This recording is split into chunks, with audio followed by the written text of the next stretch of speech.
नमामि देवं भवदुःखशोकविनाशनं चन्द्रधरं नमामि नमामि गङ्गाधर्मीशमीडमुमादहं देवरवं नमामि नमाम्यजादीश पुरन्दरादिसुरासुरैरचितपादपद्मं नमामि देवी मुखवादनान इक्षार्थमक्षित्रितयं येष पञ्चामृतैर्गन्धसुधूपदीपैर्विचित्रपुष्पैर्विधैश्च मन्त्रैः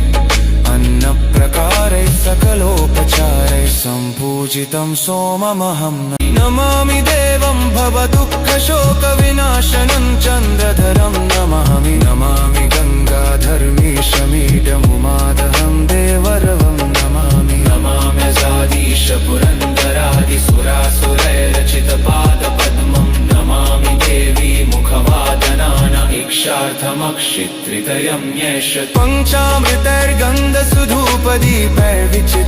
पञ्चामृतैर्गन्धसुधूपदीपैर्विचित्रपुष्पैर्विधैश्च मन्त्रैः अन्नप्रकारैः सकलोपचारैः सम्पूजितं सोममहं नमामि देवं भवदुःखशोकविनाशनं चन्द्रधरं